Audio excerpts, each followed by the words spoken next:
فدايما اوكي. لما هتيجي تبص على الثلاث حاجات دول وتوفرهم لاي حد شغال معاك دايما هيبقى عايز يكمل. بص، هو اي حد عشان يكمل في شغله ويكمل في المكان اللي هو فيه دايما بيبص على ثلاث حاجات. بيبص على العائد المادي، بيبص على التطور، بيتطور وبيتعلم ولا لا، وبيبص على الراحة النفسية. اوكي. فدايما لما هتيجي تبص على الثلاث حاجات دول وتوفرهم لاي حد شغال معاك دايما هيبقى عايز يكمل. دايما ما بيبصش ان انا لا خلاص كده كفايه، او انا محتاج اتحرك، او كل الكلام ده. فانت لازم وانت بتتعامل مع التيم بتاعك تكون بتبص على الثلاث حاجات دول وفعلا شغال عليهم. مم.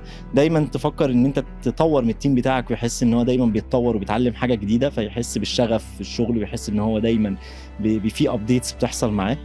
تاني حاجة اللي انت العائد المادي لازم تكون بتديله حقه، يعني تديله يعني في الاخر اللي انت النهاردة هو بيشتغل بيعمل مجهود كبير جدا عشان يوصل للكلاينت ويبيع له ويقفل له الديل.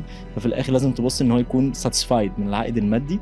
والراحة النفسية اللي انت يكون الفايبس والتيم بقى تيم وورك والسبيريت جوه التيم عندك تكون ظريفة، تكون ان انت على طول شغال عليها، على طول بتشغل وبتفكر وبتحط لها بلانز.